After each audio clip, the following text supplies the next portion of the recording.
Welcome to Success Story, the most useful podcast in the world. I'm your host, Scott D. Clary.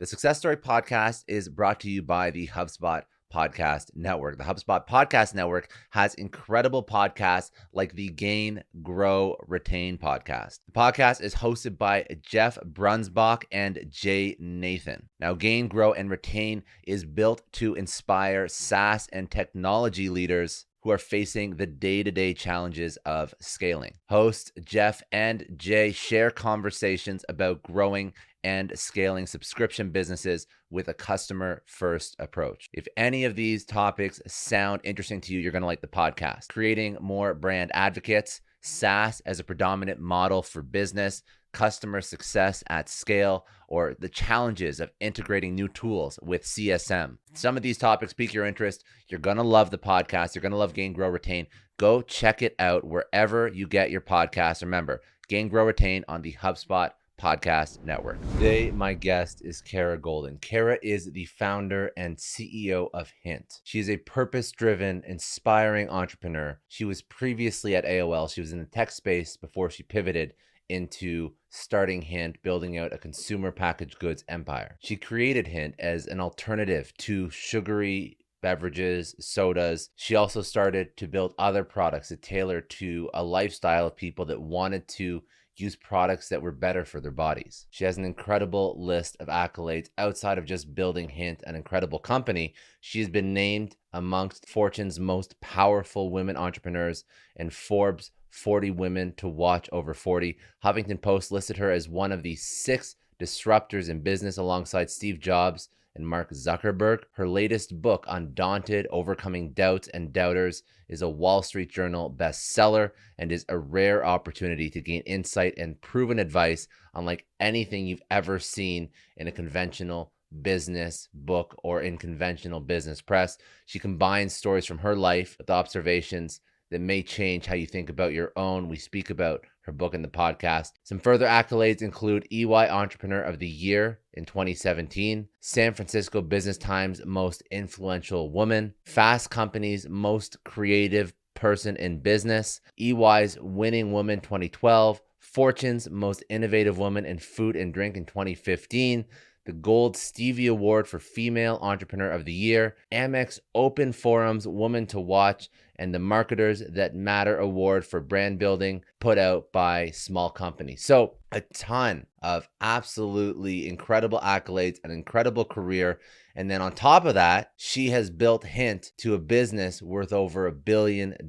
And now you can see Hint literally in wherever grocery store you go. So what do we speak about? So we spoke about her story, how she pivoted from a vice president of shopping and e-commerce partnerships at AOL, pivoted from tech into CPG, and the story that lit a fire in her and got her to basically take Hint off the ground with no experience in retail or CPG. We spoke about a lot of lessons that she speaks about in her book, Undaunted, why she named it Undaunted, and how Undaunted is going to teach entrepreneurs to think outside the box, to think differently, to pursue things that perhaps they may have not ever felt comfortable pursuing, and the attitude and the perseverance and the tactical and the strategy it takes to actually be successful. And basically, I don't want to ruin it, but we just went into all the lessons that she experienced while building Hint, and then how those can be applied to other entrepreneurs that are trying to start their own thing and grow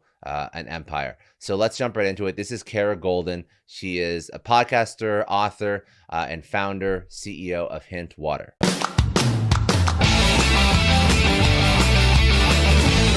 So I grew up in Scottsdale, Arizona. I was the last of 5 kids, and I like to say I was an original settler in Arizona because there weren't very many of us. We did have cars there. We weren't just riding horses around, but it was significantly smaller than it is today. And I think being the last of 5, though, it's funny. I have 2 sisters and 2 brothers, but we almost had 2 different families. I have a brother and sister that are 15 and 16 years older than me. So while I was just this annoying little squirt, like barely out of diapers, they were, in high school. And really annoying to have like a little sister or brother most of the time, not all of the time, but I think for me, I really felt like they get to do a lot more things than I was able to do. And so I watched them get their first job and get their paycheck and buy a car, like all of these things along the way. And I was like, 4 and saying, when do I get to go? Right. And that was me. I was always like, put me in the Ambitious from game. the get-go. Yeah. Right from 4 years old, you want to go after. Okay, Put all right, all put right. me in. But I Yeah. think that the other thing that I was able, to see too was that just being curious and asking a lot of questions. And I had lots of people would be in and out of our house, and a lot of them didn't have younger sisters, so I was amusing to them. But being able to ask like, oh, you know, what are you going to do when you graduate from high school or college or whatever? Why did you pick that? Like I would just always be asking these things, and all along the way, I would also be learning. And so anyway, fast forward, I went off to school. I went to school in Arizona. It was, the price was right. It was in-state tuition, and I had been an athlete my whole life, either always running, playing sports, doing gymnastics. And by the time I went off to college, I think for me, I wanted to take a passion of mine, which was writing and my curiosity, and become a journalism major. So that was my major in school. And I'll never forget when a few of my friends, my new friends in college, were taking business courses, and they were frankly becoming much more educated than I was around finance. And so they would come and talk to me, and in my sorority, I would hear them talking about, EBITDA and business planning and all of these things that I had always felt really smart, until I started hearing them talk about these things. And I thought, oh, maybe I should take a class in finance. And I remember people saying, what are you doing as a journalism major taking finance classes? And I thought, well, I want to be able to learn something. I don't want to major in it, but I want to be able to learn something. And it's something that I share with people who, especially college students today, is don't be afraid to find those things that kind of scare you, right? Especially when you're in school, or maybe you think they're stupid and you don't even know why they exist, like a marketing course. Maybe you're an engineer, and, to be able to understand kind of the basic elements of lots of different things is a very valuable thing. It doesn't mean you have to do it on a daily basis, but to be able to understand, what is EBITDA, what is business planning, how do you do basic code, all of these things. I just always believed that it'd be nice to be able to go try it. Even if I don't like it, it's not what my major is. So how bad could it be? And so I graduated with a minor in finance, which, still sort of like made me laugh, because they were the hardest classes that I took in school.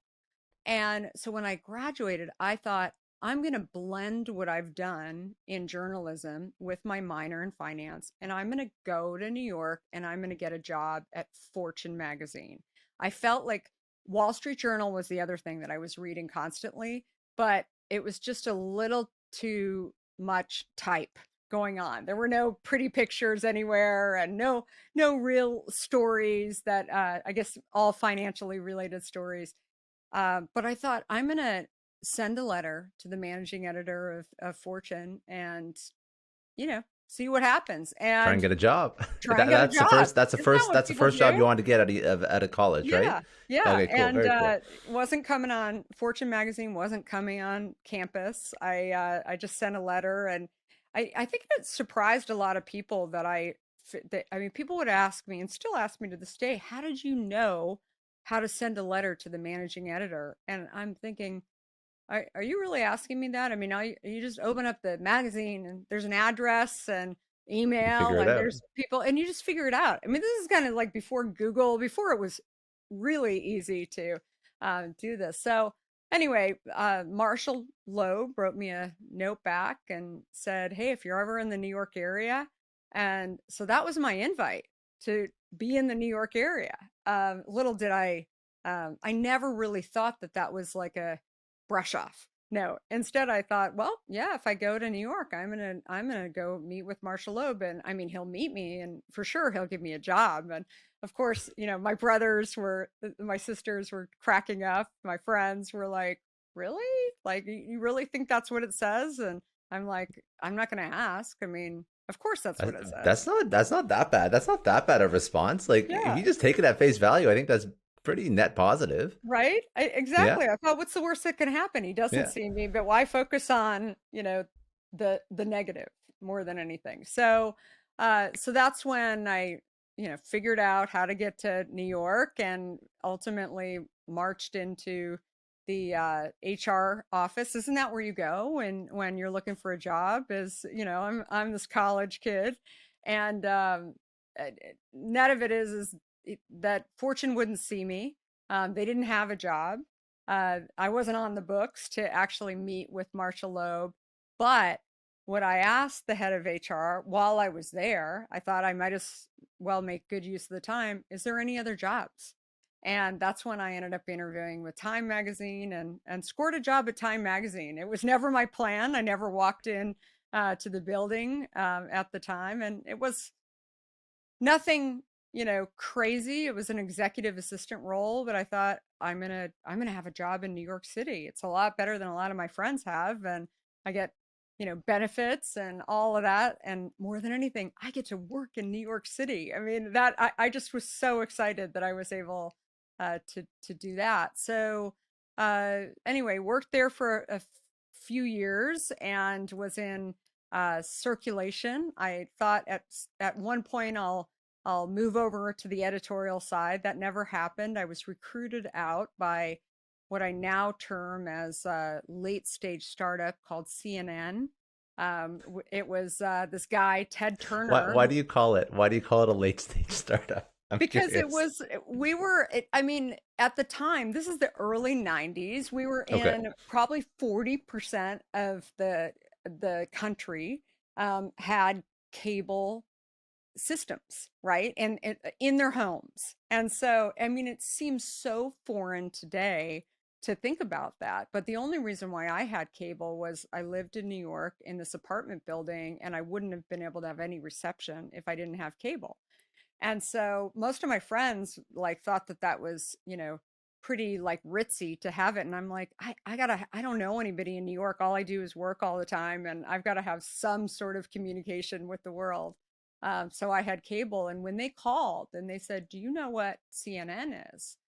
You probably have never heard of it. I'm like, "Oh, no, no, no! I like watch the news. It's great because I'm never home at 6 o'clock at night, so I can't I can't watch it." And they said, "Oh, that's great." And so I ended up interviewing, and I talk about that role a lot because it was the first very different culture. First of all, from Time, very buttoned up, very um, you know, primarily Ivy League at Time versus CNN. Here's this guy running around the halls in cowboy boots and a suit, and he's I call it a late stage startup because nobody termed the company. It was this underdog company that was going up against ABC and NBC. And people would say to me, like, oh, maybe you'll get experience from CNN and then you'll go, to the big networks. And I was like, maybe, I don't know. Like it seems kind of cool. I mean, and the thing that I think back on those days that really was so impactful for me as even an entrepreneur today is that seeing a visionary entrepreneur like Ted Turner, he wasn't there all the time, but when he was there, you kind of listen because he was funny, he could story tell. He had this idea that the world needed 24-hour news. And there were days when we said, I don't know, like maybe they don't. A lot of people say they don't need 24-hour news. And I was there at the company a when a government learned that Iraq learned that their country was being bombed. And it was that day when the head of Iraq called the White House and said, I just learned that my country is being bombed. I was watching CNN. And so that, just that moment, and that's what it takes to make the visionary entrepreneur, the crazy one, the one that nobody believed. That's what makes people believe. It's those moments. And so to be able to have witnessed when that kind of thing happened, again, I didn't get it then. I just thought, oh, we're doing better now. People actually want to buy advertising on CNN. But until that moment happened, uh, it was this late stage startup. So the company grew, continued to grow. I was there for another year and a half, got engaged, moved out to San Francisco with my fiance. He wanted to do this thing called technology law. No one was doing it in New York. Everybody said, go west. You can come back to New York in a bit. And so the only name that kind of came to mind and kind of company that came to mind, I again grew up in Arizona, didn't really know people in Northern California, was Apple Computers. So I had saved all my waitressing and babysitting money from growing up to buy a Macintosh to do all my papers in journalism. And so I had been kind of quietly obsessed with Steve Jobs and had, the difference between a regular computer that was out there by IBM and Xerox and some of the others versus an Apple computer was huge. I mean, it was just a beautiful little thing, not as little as they are today, with a nice, cute little apple on it. And it was awesome. It was the iMac. It was great. And not very many of my friends had one, but I was lucky enough to have one. So I thought, how do I get a job with Apple when I come to the Bay Area? So I'm living in San Francisco, and then I figured out that Cupertino, where they were based, was pretty far away. So I thought, I don't know, it's kind of far. But in my research about the company, I found that there were these 5 guys that had worked at Apple, and they spun a project that was a little known Steve Jobs idea out into this separate small company, and it was called To Market. And I thought, I'm going to just reach out to them, because what do I have to lose? I mean, maybe they'll know how I can get a job at Apple and meet Steve. And so I cold called a guy that was quoted in an article, and I said, hey, do you, can I take you to lunch? I just moved here from the Bay Area. I'm really interested in what you're doing. And it was a CD-ROM disc that was like one of 3 in the market at that point. And the focus was basically getting people to shop on this disc. And so Steve had this idea that inside of Apple, that if you could get all of the graphics put on a disc and just tell consumers to insert it in their computer, then bandwidth and all of those things, broadband was not out. I mean, we were in dial-up. You could barely stay in, a chat room, right? And I thought it was just really interesting and really genius. And again, I wasn't an engineer. I felt like it was just something that every day I could go in and be intrigued if I could ever get a job there. So I also we talked about culture before, and I think that's where I saw the third culture very different, where everybody had always worn a suit in my jobs in New York.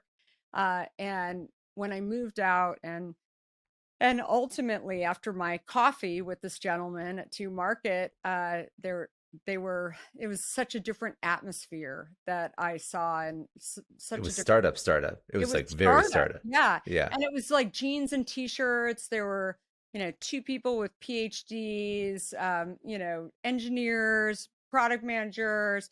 All of a sudden I walk in the door, the only woman, first of all, but also they were excited to talk to me and kind of hear more about my experience in New York. I just want to take a second and thank the sponsor of today's episode, Factor. Now, it's a new year. I'm busy. I always am running out of time. So when it comes to meals, I don't want to wait in line at a grocery store. I don't want to even have to drive if I don't have to. And I definitely don't want to spend a ton of time cooking in the kitchen. But now I don't have to meal plan or prep thanks to Factor. Factor makes it easy for me to eat clean 24/7. They deliver fresh, never frozen, prepared meals that are so delicious you won't believe they're actually good for you. Factor saves time by delivering chef-crafted meals directly to my door, eliminating the hassle of grocery shopping, meal prep, but most importantly, eliminating the hassle of cleaning. And they have 27 meal options every single week, so I can guarantee you're not going to be bored. They also offer tons of great nutritional additions. They have vegan and veggie meals. They have cold pressed juices, smoothies, energy bites, plant-based bars, extra protein, veggie sides, and whatever you want to keep you fueled and focused all through the day. If you want to try out Factor, they've set up a special code just for Success Story podcast listeners. So head over to go.factor75.com/plans. That is go.factor75.com/plans. Use the code SUCCESS120. That's going to give you $120 off your first 5 weeks of meals. Remember, that is code SUCCESS120 at go.factor75.com/plans for $120 off. But also excited to hear about my experience working for a company that they perceived as Apple-like, which was CNN. And they wanted to know what Ted Turner was like. And they had all of and I'm sitting here, wait, you work for the God, right? Steve over there. And they were like, ooh, Steve? Oh, he's fine. He's like super cool. And so all of a sudden we had this like marriage where we both wanted to know about each other's experiences. And I had been doing sales at CNN, was the last role that I had. And, I asked him, like, how do you guys make money? And on this, I mean, you're going out to J. Crew and LL Bean and all these catalogers, but what are the economics of it? And at CNN, that's what Ted cared about, right? He cared about making money. And just when I saw these like 5 guys in a room in Silicon Valley, I'm like, how are you guys going to stay in business? Like, I mean, this is crazy, and again, I knew nothing about equity or any of the stuff that I, later learned. But more than anything, I think I learned that contributing, and as long as you can contribute to the project, that I was interesting, right? That I was, that if I was willing to go out to these retailers, if I was willing to set up a business model, one of the guys said, we'd love to make money. We just don't really know how yet. We're just building the product. I mean, show us how to. They were just hyper passionate So about how this. can we monetize this project? I was like, yeah, because you're not going to be able to pay like for very many salaries if you're just giving this away all day long. So anyway, that ended up 1 year into working at 2 Market. One of our investors was this little company called America Online. And everybody, I remember calling my mom and saying, okay, I'm like working for this startup. She's like, well, why not Time and CNN? I mean, like, why'd you guys move to San Francisco? And I'm like, yeah, we just got acquired by this company, America Online. And I'll never forget, she just kept saying, American? Is it American Online? And I'm like, no. And I said, it's like, they teach you how to get on the internet. It'll be great. Like there's gonna be chat rooms. It's like, it's perfect. And they wanted me to run this thing called shopping, this button. And they had done a little bit with e-commerce and shopping, but basically they were watching what we were doing and thought like, maybe we just acquire these guys who we've invested in and kind of take the team and see if we can build out a much bigger marketplace. So what I laugh about still to this day is that I didn't even have a revenue target. Like they were like, just do your best. Like everything's going to be fine. And at some point people started waking up a couple of years later. I mean, it was really the first time that I had seen a rocket ship go um, at the pace that it had. CNN, it seemed it was it was a slow rocket ship. It was like there was the plane was flying and then it turned into a rocket ship and then it sort of leveled off a bit. But for me, AOL was just like every day we were adding people every week, thousands of people. I mean, it was an insane thing to sort of witness. And at the end of 7 years, uh, I was running their e-commerce and shopping partnerships. At the end of 7 years, it was almost $1 billion in revenue that we were bringing into the company. And it was at that point when I thought, this company is based in Virginia. I knew it was based in Virginia, but I live in San Francisco. I had two kids at this point. I was pregnant with my third, and I said, you know what? I'm going to take some time. And I didn't hate anyone. I wasn't, having a bad time in tech, nothing like that. I just really wanted to live in San Francisco. I didn't want to be on an airplane all the time. And I had these young kids that I really wanted to see and experience.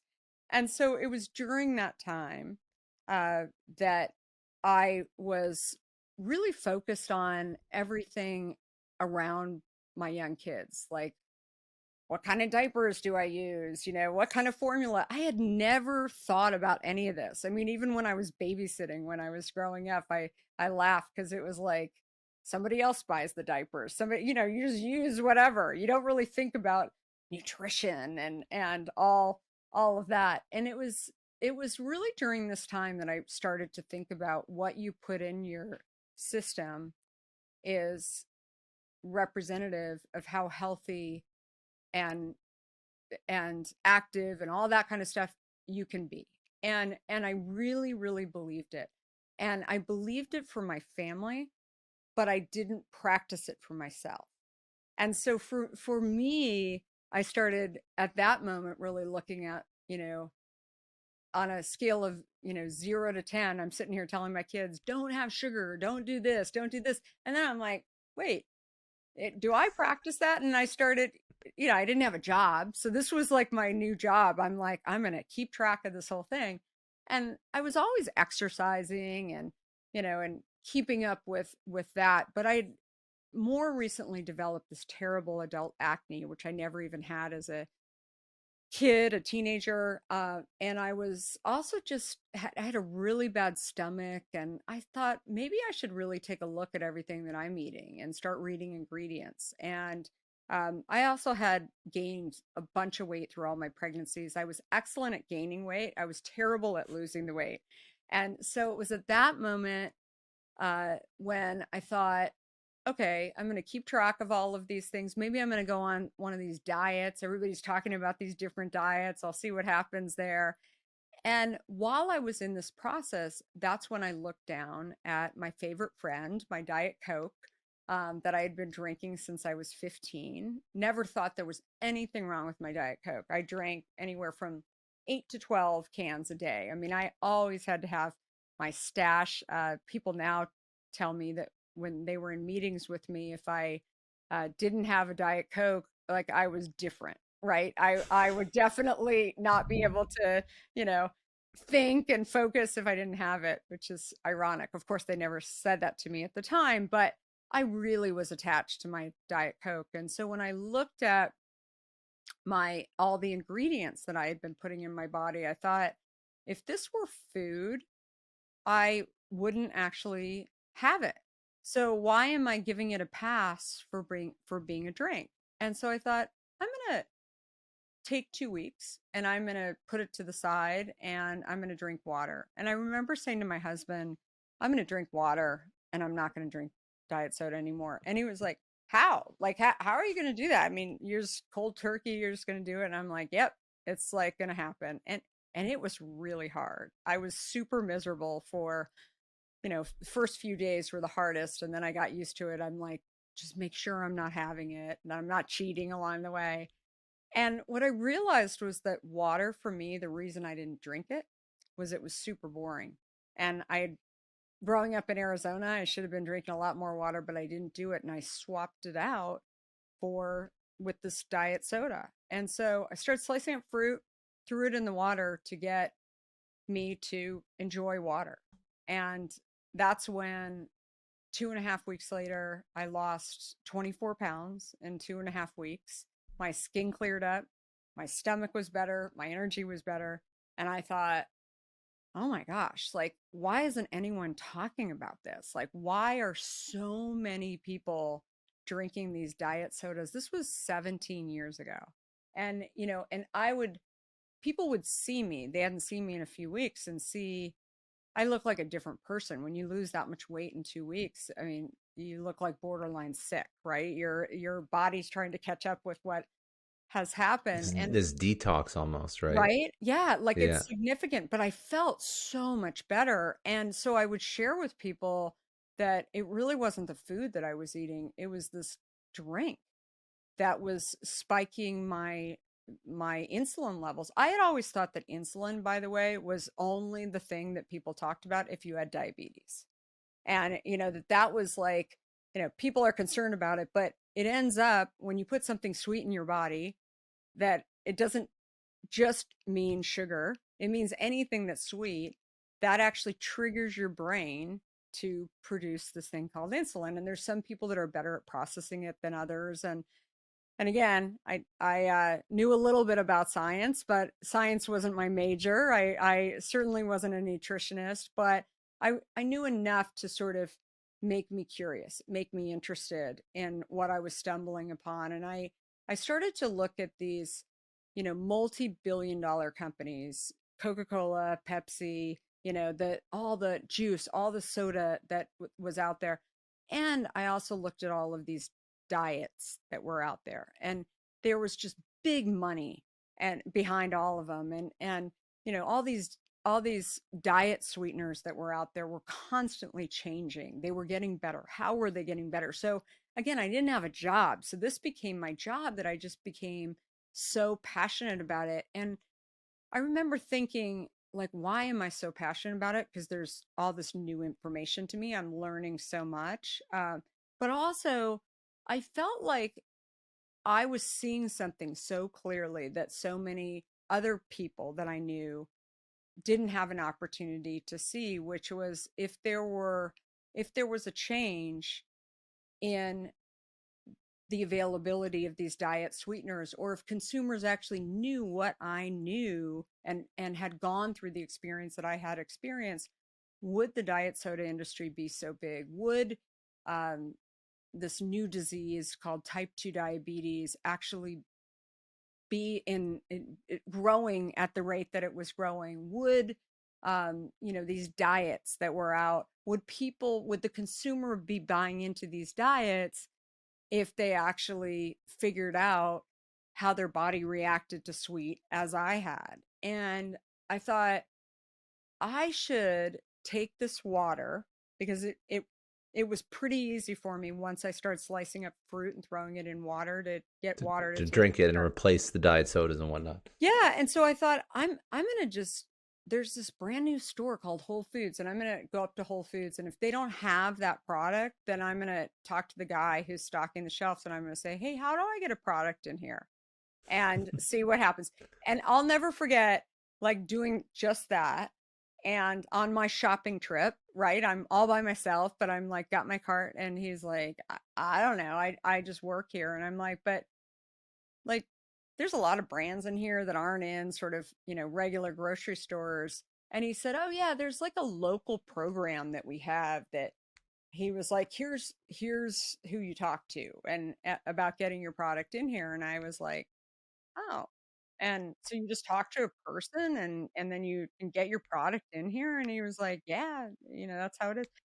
And then a couple of weeks later, I came back, and he said, you just, like, really educated me about, I had been drinking vitamin water for, the last couple of years, and I gained all this weight, and then I just stopped, and I realized, like, what I was doing, and I never really thought about it. And I was like, I know, me too. Like, it's all this healthy perception that's out there versus healthy reality, and it's just not right. And he was like, I totally agree. And so weird conversations like that would come up, where I felt like I was touching on something that nobody had really thought about. Yet if I could actually get the product out there and get people to see what I was seeing and how easy it was just by drinking something that solved a problem for them around the taste of water, then I could change a lot of people's health. And that was my purpose. Then it's my purpose today. So when people say to me, how did you decide to start a beverage company? For coming from tech, like, what, were you crazy? Like, why would you do that? And I was like, I had this massive purpose sitting in front of me that I saw an opportunity to go and change not only an industry, but multiple industries, the health industry, the, tackling these diet sweeteners, really being a consumer advocate to help people do what they didn't really see. And I think I go back, I'll say one more thing. When I talked about, Ted Turner, and I didn't work directly for Steve Jobs, but indirectly for people who had worked for him, or indirectly for Steve Case, thinking back on these visionary entrepreneurs during a time when people thought it was crazy. Why do we need another drink? How is this different from vitamin water? And, and all what I didn't realize until a little bit in, like, a month into launch, was that I was not only launching a new company and a new product, but also a new category in an industry that was a multi-billion-dollar industry. That is a massive undertaking. And if somebody would have told me before I launched, I would have said, that's for some other girl to do that. That's like not what I'm going to do. But when I saw how much I could help, when I listened to the consumers who were saying how much they enjoyed drinking water again, how much this product was helping them control type 2 diabetes, which was a tiny percentage of the population, which is now 40% of the population has type 2 diabetes or pre-diabetes. It's the, number one scary thing to have when combating COVID. That is most of the cases of people who are in hospitals today have some sort of complications stemming off of type 2 diabetes or type 1 diabetes. But again, I saw this as much bigger than a beverage industry. And every time I hit those challenges, every time people would look at me as the visionary entrepreneur, I would think back at those other entrepreneurs who I had witnessed being called the same thing. And I thought, until it makes sense to people, you're considered crazy, right? You're considered, people will have their doubts, but when they get it, the beauty is then they come back and they say, we always knew you were on to something, and Yeah. it's what people do. So it's I think I never really thought of myself as one day I'm going to be an entrepreneur. But I think being able to work for entrepreneurs, being able to see, people who were doing the impossible until it was possible, was so helpful in allowing me to do what I do today. So long journey story, but an important one. I just want to take a second and thank the sponsor of today's episode, HubSpot. Now, the new year might have you thinking ahead to what you want out of your career. So when you think about your success story, what do you actually picture? Is it retiring early with a beautiful view of the skyline? Is it leaving a legacy with your name on it? Or maybe it's helping influence and change some of the world's most pressing issues. Whatever it is, writing your success story starts by working smart. Because when you work smart, your success story writes itself. A HubSpot CRM platform helps your marketing campaigns work harder and smarter. With intuitive visual workflows and bot builders, you can create scalable, automated campaigns across email, social media, web, and chat, so your customers hear your messages loud and clear. Are you tired of your content not adapting to mobile, making it difficult for your customers to absorb your message? A HubSpot CRM platform optimizes your content for multiple devices so that you can reach your customers wherever they are. which is just smart. Learn more about how you can transform your customer experience with a HubSpot CRM at HubSpot.com. It's a very important story. I think I'm gonna ask a couple questions out of that. But the one thing that I noticed that really is such a great trait that you have is, you mentioned it, curiosity, but also just taking massive action.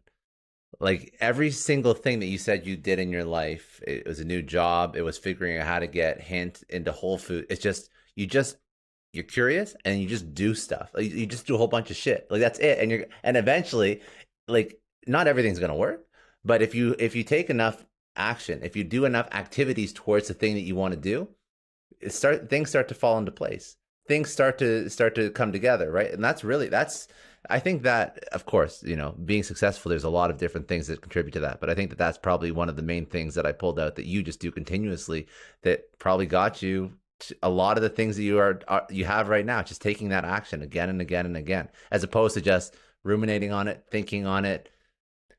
In Whole Foods, like you, instead of like worrying about the process, you just went up to some guy who's stocking shelves and you're like, hey, how do you do this? Versus trying to like cold email, maybe trying to figure out like filling out forms, or like, I don't even know what the process would be if I even had to start, but just like that, why not ask the guy stocking the shelves, right? Like, why not do that? Well, I love it's funny. that. I think even writing a book, I think you start to think through a lot of these, Yeah. these things too. And, people had asked me for years, just in interviews for Hint, like, how were you fearless? How were you, so brave? Yes. And I think early on, look, my parents were 40 back when they had me, the last kid, and that was old. I mean, that was like nobody had parents that were as old as my parents. And I think they always they gave me a lot of rope,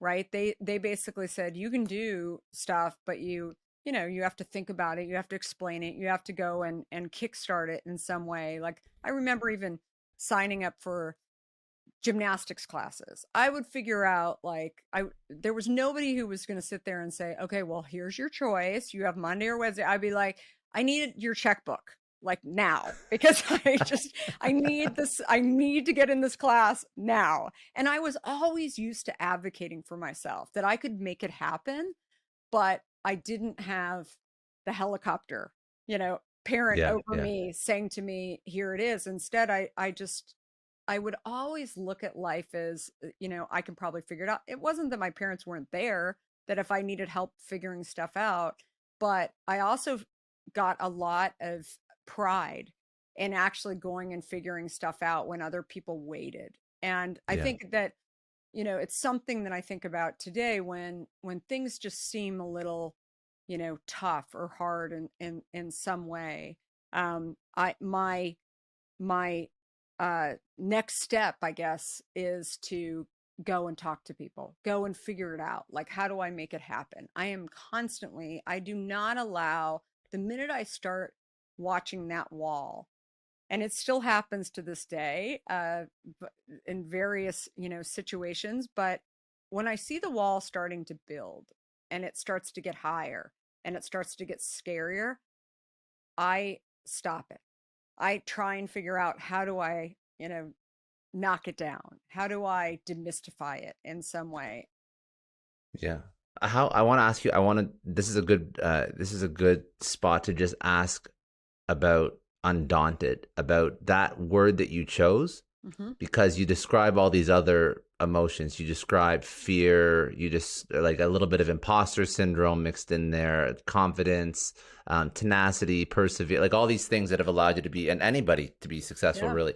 But what does Undaunted mean to you? Why did you choose that word for your book versus something like fearless? Maybe fearless is already a book, I don't know yet, to choose something else. Yeah, Like, well, why it's Undaunted? funny. I mean, even when I turned in my manuscript, I didn't have a word for, I didn't have a title for the book. I mean, I had been, tossing around fearless, relentless. I mean, think words that people had called me over the years, and had called me, who had sort of shared what I do that is different than what they can't do. And I would always have these, one or two liners that I would say to people, whenever I'd hear people say, oh, I could never do that, I think back on things like, yeah, I've thought about that too. Like, getting over a fear of heights. I'll go and hike the Grand Canyon, and people are like, whoa, you're afraid of heights. Like, why would you choose to do that? Because I don't want to live in fear. I don't want to not understand finance. So I go and take classes. I'm constantly looking for those things that I fear. And I think over time, what those things do when you take on situations, when you take on things that scare you and you go achieve those things, they don't necessarily always turn out the way that you thought. But what they do is allow you to know that it wasn't as bad and it wasn't as scary as you thought it was. Right. And so I think over time, people would say to me, but how do you do that? And that's when I really thought about, you have to be undaunted, right? You have to sort of like purposely push yourself into that position, because no one else is going to push you to do it, right? You don't push somebody who is afraid of heights to go and hike the Grand Canyon. It has to start with you. And and you have to do it because it's something that you want to get over, right? And I think it's the same thing about, people are like, how did you decide to be an entrepreneur? Like, I think for me, I saw it as I'd seen other people do it, which I think was helpful, but I also, it didn't seem as scary to me because I had watched these other people, but I thought every single day I'm waking up and thinking about doing this, and I'm making progress. I go to Whole Foods, I barely start talking to the guy stocking the shelves, and then he hooks me up with this guy that, is talking to me about their local program. And I thought, and then it was fairly easy to connect with that person. And then I get like the next steps. And then every day I start on those steps. And I find that like 2 weeks before, I didn't know what I was doing. And then I just got in and I started moving it forward. So again, if you don't choose to live undaunted, you're not going to hike the Grand Canyon. You're not going to start a company.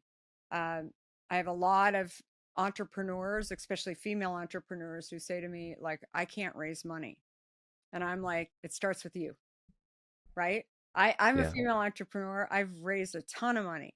Has it been easy? Do I meet with twice as many people that a guy meets with? I don't know, because I've never been a guy. But you're saying, you know what? If you do, you just do it. You're doing it anyway. It may not be perfect. It may not be the best, but you're doing it. You're getting it done. Your next step, one foot in front of the other. If you don't believe that you can actually achieve anything, then it doesn't get done, right? If it starts with you and people can read it, if you don't believe, if you walk in to go raise money and you believe like, oh, a very low percentage of women, are able to raise money, and whatever it is, if you have that in your head, it's never going to happen.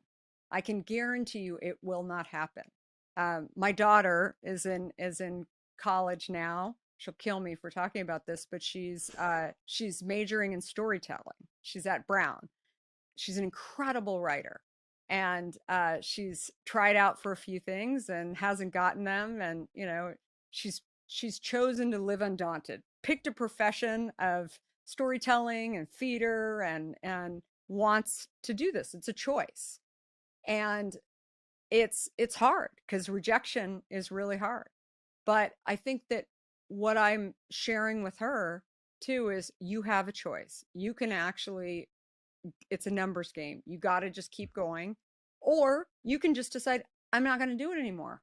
I'm not going to try out for any more plays. I'm not going to submit my manuscripts to festivals anymore to try and, get money. And she was really bummed out at me, by the way, when she was talking to me about this last night. I said, you know what? You'll get exactly what you want. You'll get the play where you'll act in, you'll get your script picked up, but then you know what will happen? And she said, what? And I said, you'll be happy for a week, and then somebody will review it and they'll say it was terrible, right? And I said, and this is the world, right? And if you let these things take you, instead of appreciating the journey that you're on and continuing to figure out, how do I keep going? How do I keep moving forward? Then you won't live the life that you'll be totally happy with. Instead, go figure it out.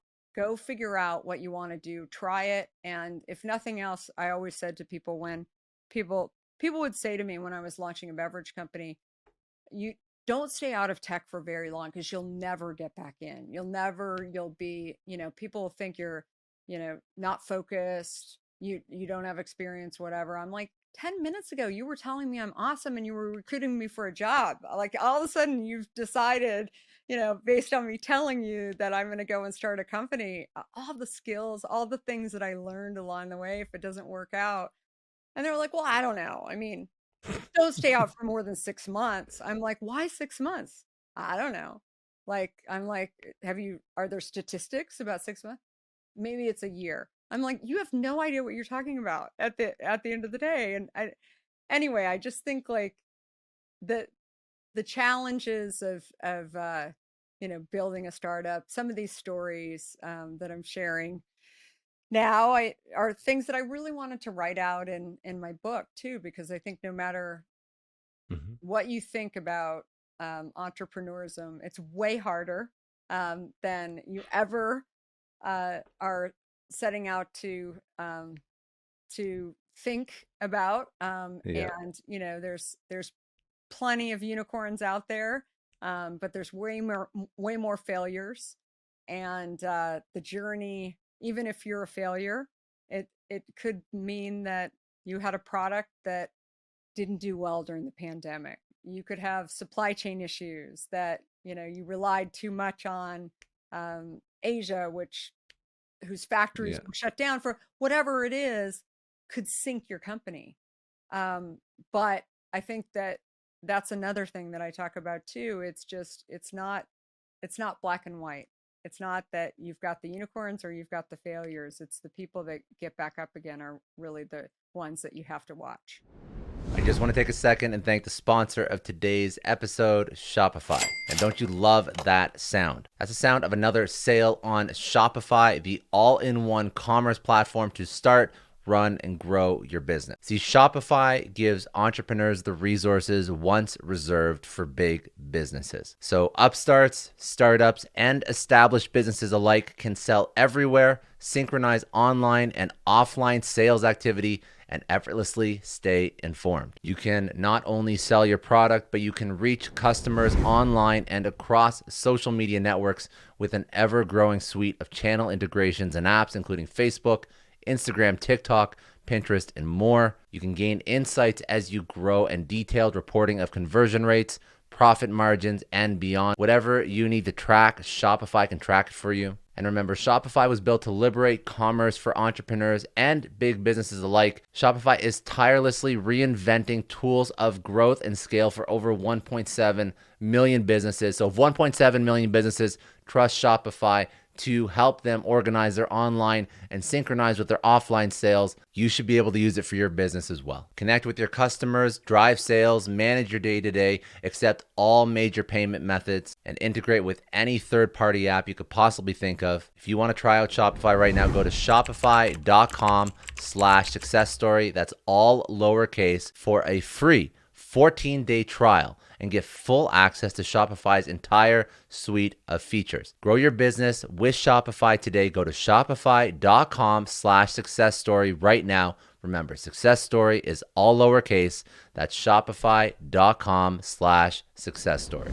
Can I ask you one more startup question, and then I'll do a couple. We can close it with some like rapid fire. This is really good, and honestly, I feel like you have so many stories that we could probably go for like a while.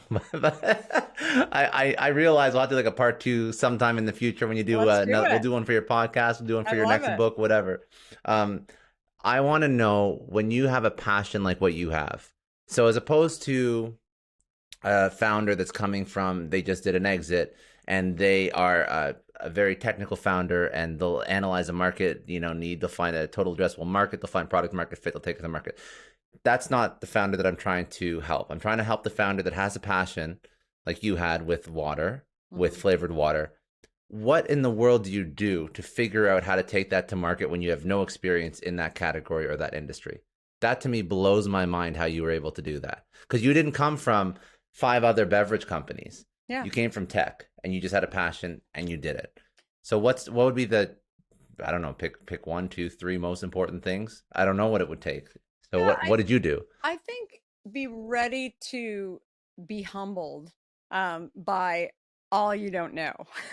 And with that, be able to ask questions. I think my ability to ask questions is, I think people struggle with wanting, especially as you get older and the more experience you have, wanting to look smart, right? Hmm. And Yeah. versus actually being inquisitive. And I think that for me, I just always felt like being inquisitive was where you were going to learn the most. So here I had in the tech industry, I was getting recruited by Google and Yahoo and all the rest of them who were out at the time, looking for somebody to go do e-commerce. But I felt like I was teaching a lot and mentoring a lot and not learning. So this obsession, this passion that I had around drinks, I I, saw this like huge, huge mountain in front of me that I had to learn about. But I was also so energized how I had stumbled upon,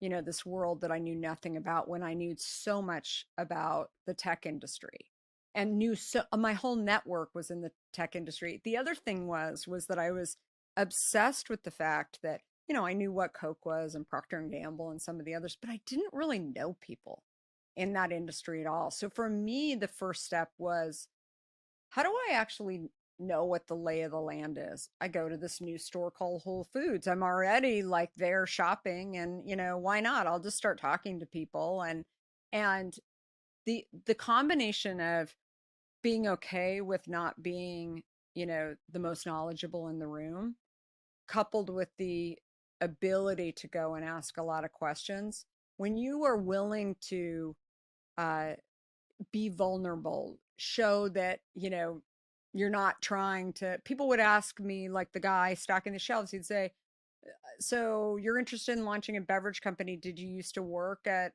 Coke? No. What'd you do? Oh, I was in tech.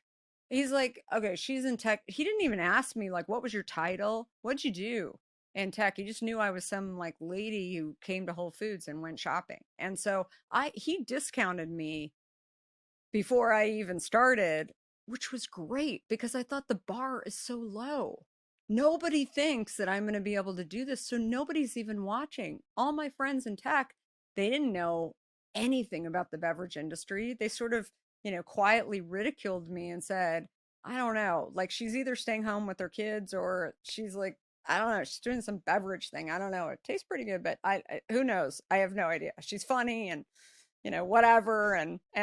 But that was, so I think that's probably the most important thing is being able to ask questions and humble yourself and surround yourself with people that are going to teach you versus you feeling like you've got to teach everyone else. Like that's good advice. That's really good advice. So you just humbled, and that's actually something that people have a lot of trouble with, especially if they're coming from any sort of experience in another industry, Yeah. Well, humbling themselves and realizing they don't know and here's anything. the thing too. I mean, I was pretty tapped into, the whole tech world, speaking at a lot of these conferences and now I'm going into the beverage world. I'm trying to figure out, what are the conferences where I can start to talk to people and network. And it was so fun. Like I just bought a ticket. I wasn't speaking. I didn't know Jack, right? So I'm like sitting there going, I'm just like price of admission. Okay, I'm going to fly out there and go check it out. But again, like I would just meet people. They'd say, "Oh, what'd you do before?" "Oh, I was in tech." I wouldn't say I was at AOL. I built e-commerce. Like they just immediately were like, "Oh, you didn't work at Coke or Pepsi? Okay, she's kind of a waste of time." And so I'm not even, I mean, she seems nice. Maybe I'll have a beer with her, but that's it. Why should I spend any time with her? Because, you know, she's not going to make it. It's not, so though, but so again, like I just kept talking to people and kept weaving a lot of those conversations together.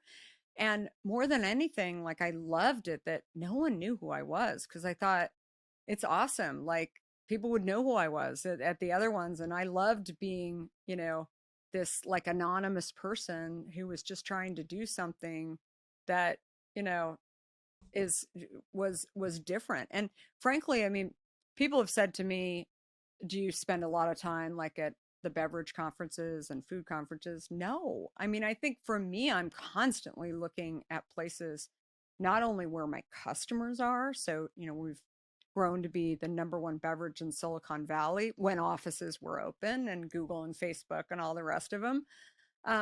But I wanted to be where my customers were, because I felt like that's where I can learn not just about how to produce a product, but how do I continue to service them? And so I've always thought about, if I can figure out, for example, if people are drinking Hint, are they wearing Warby Parker glasses? Are they you might find me at an apparel show where I'm sitting there listening to somebody talk about direct to consumer or building brand or whatever. And then again, like they're like, what do you do? I'm like, oh, I'm the CEO of Hint, and they're like, oh, the water? What are you doing here? No, nothing. I'm just learning, right? You go find these environments that actually teach you something that you don't know, and you become wiser, you become smarter, you become more confident, you get a bigger network, all of those things that ultimately I think has helped significantly. And last question on this, it's more just on the actual the book that you put out. If somebody's going to pick up this book, who would you want to read that book? Who's like the ideal reader? And then what do you want them to learn from it? It's so interesting. I knew that this would be a great book for people who were starting a food and beverage company. I've mentored many food and beverage entrepreneurs and other entrepreneurs over the years and starting their companies. And more than anything, I felt like if I could actually take what I had written, some of my notes, and put it into a book, I could help a lot of those people. What happened since the book came out is we've now had entire classes, schools, UPenn, Arizona State University, Yale, Harvard, Berkeley. Lots of people have actually bought the book for various classes, so they're studying it, which is super awesome. So even getting to the entrepreneurs before they're even thinking about being entrepreneurs. But the group that I'm most fascinated with is the people who were kind of like me, who were sitting in the C-suite inside of companies. I've had a number of people who had never thought about being an entrepreneur, but they have run a public company for many years. They've, they don't feel like they've really taken any risk. And yet if they've got one more gig in them, then maybe they should actually be following their passion, going and doing something to better society in some way. Mm-hmm. And so if my book can actually help people get out of the gate and just go try and not allow the walls around them, really kind of focus in on, themselves and sort of what they fear and why they're not doing it, then I've done my job. Much more than I ever thought it would. So I'm very, very excited to hear from so many people that this book has kind of helped them rethink what was important to them. I love that. That's a good mission to have. I think that's important. It's very important. If people want to connect with you, if people want to, obviously the book, I'm assuming anywhere you can buy books, Amazon, or any other place, you're going to look for Undaunted, you'll find it. Podcast or your socials or your website, can you drop those so people can check you out? All Kara Goldin with an I. I'd love to hear from you as well. And my podcast is called The Kara Goldin Show, and it's all about interviewing other founders and CEOs and their journeys. More than anything, I like to pick up on the journeys of people that have had challenges, admit the challenges, failures along the way, and people that have gotten back up and gone and done what others won't do or they thought was impossible. So it's really fun and educational for me on so many That's fronts why I do too, this. right? A hundred Yeah. percent. And I learn every single time I'm talking to the guests too. So again, always be learning, always be challenging yourself, always be raising the bar a little bit higher. And also always be drinking Hint. So I have to put my plug in for the 100%. company Yeah. that Yeah. I still run, and always will be the founder, but still run the company as well. Amazing. Yeah. I just want to take a second and thank the sponsor of today's episode, Indeed. Now, in 2022, make a commitment. This is the year that you're going to build your business. You're going to turn your passion into profit. But to do that, we all know you need the right team, and that is by far the most difficult part of building and scaling a business. I've hired tons of people. I personally use Indeed, and Indeed is the easiest way to build a team with the right skills. Ultimately, that's what you need to make your business goals a reality. Now, if you're hiring, you need Indeed, because Indeed is the partner where you can attract the right candidates, interview them, and hire them all in one place. And Indeed is the only job site that guarantees that you're going to find the quality of candidates that you need, and these candidates have to meet your must-have requirements or else you don't pay. Instead of spending hundreds of hours on multiple job sites, you need one powerful hiring partner that can help you do it all. And Indeed partners with you every step of the hiring process. You can find great talent through time-saving tools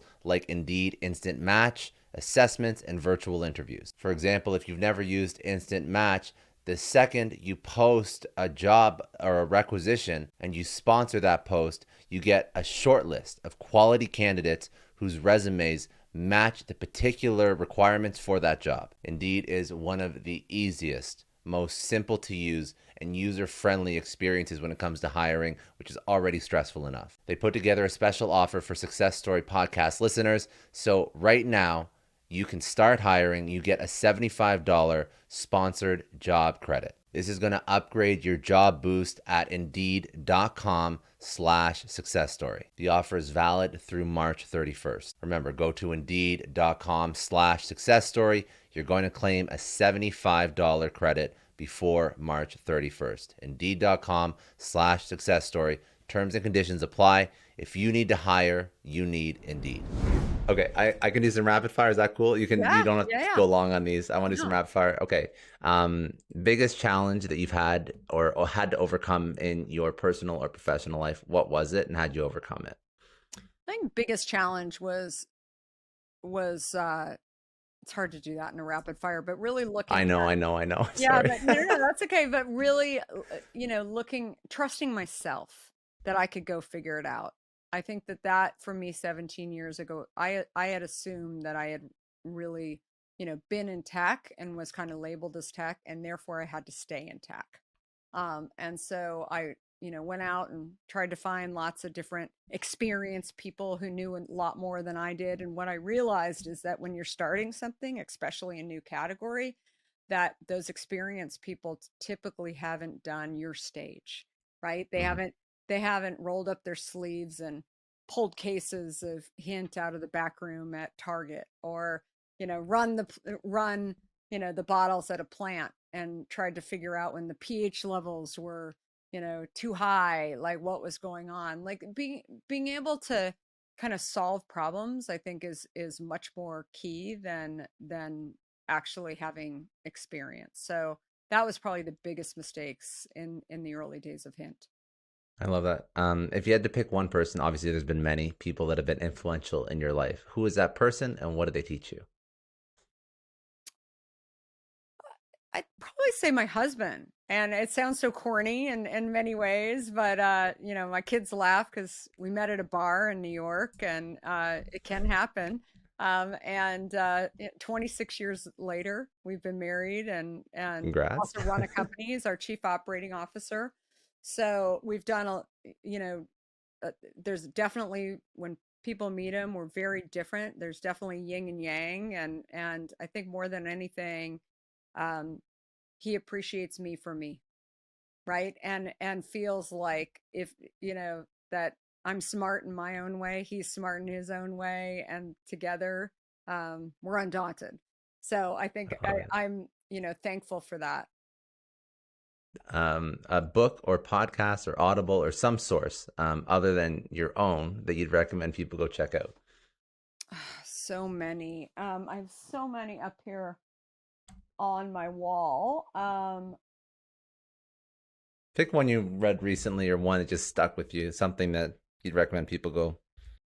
Yeah, well, one actually I just interviewed him from my podcast. And I reread this book, and I love rereading books because I think I oftentimes like I put it down for a couple of years and then I go back. But this guy Scott Harrison, who started Charity Water, and about the same time, frankly, that Hint started, and the book is called Thirst, and it's a really interesting book, and in some ways, similar to Hint in that he came from a totally different career. He was opened over 40 nightclubs in New York and was partying like a rock star and thought that, just being able to sit next to Jay-Z was like, that was the key to the kingdom. And what he realized is that actually helping people and changing people's lives for the better in some way was something that that he needed. And so it's pretty powerful. I think he's in 29 countries now. He's providing clean water in to over 70 million people. So it's again something where it wasn't obvious to people that he was going to be able to do it, and had a lot of challenges along the way. But that's a great book, and it's a great story of following your passion and doing good. And it's he's a not-for-profit company, but I think it's also something that people I think should be aware of too, that you can do good for profit. It doesn't have to be a nonprofit. So anyway, it was a good podcast. It'll be out in a couple of weeks, but I love his story. I know him. I don't know him personally, sorry, but I know his story. It's actually really interesting because he came from the nightlife scene and then just like total pivot, total 180. In many ways, I think he thinks that he sort of mentally bottomed out, right? Like he, achieved what he wanted, and then all of a sudden he's like, "Is this it?" And I think it's a good story, especially for people who might be feeling like, I'm working at the best company, I'm making a great salary, and I'm just not feeling it, right? Yeah. Then I think you have to live undaunted. You have to go out and change and, change your scenery and do what you've got to do until you figure it out. Agreed. If you could tell your 20-year-old self one thing, what would it be? Continue asking questions along the way. I mean, I was always asking questions, as I mentioned, and I think that, it wasn't always an asset. I mean, I wasn't a total like pain in the ass, but I was, I think sometimes people, especially when you're in classes and you're constantly asking people questions, my hand was always the one to go up, not because I, felt like no one else was asking questions or I wanted to get attention. I really was curious. And so continue asking questions along the way, and don't be afraid what other people think. I love that. And then last question, what does success mean to you? I think being fulfilled. And I think that can come in a lot of different ways. And, just going off of Scott's story too, at Charity Water, it's not about money. It's about doing what you want to do every single day. It's about having people around you that love you for who you are and who you love as well. I think that to me are really the key things to success.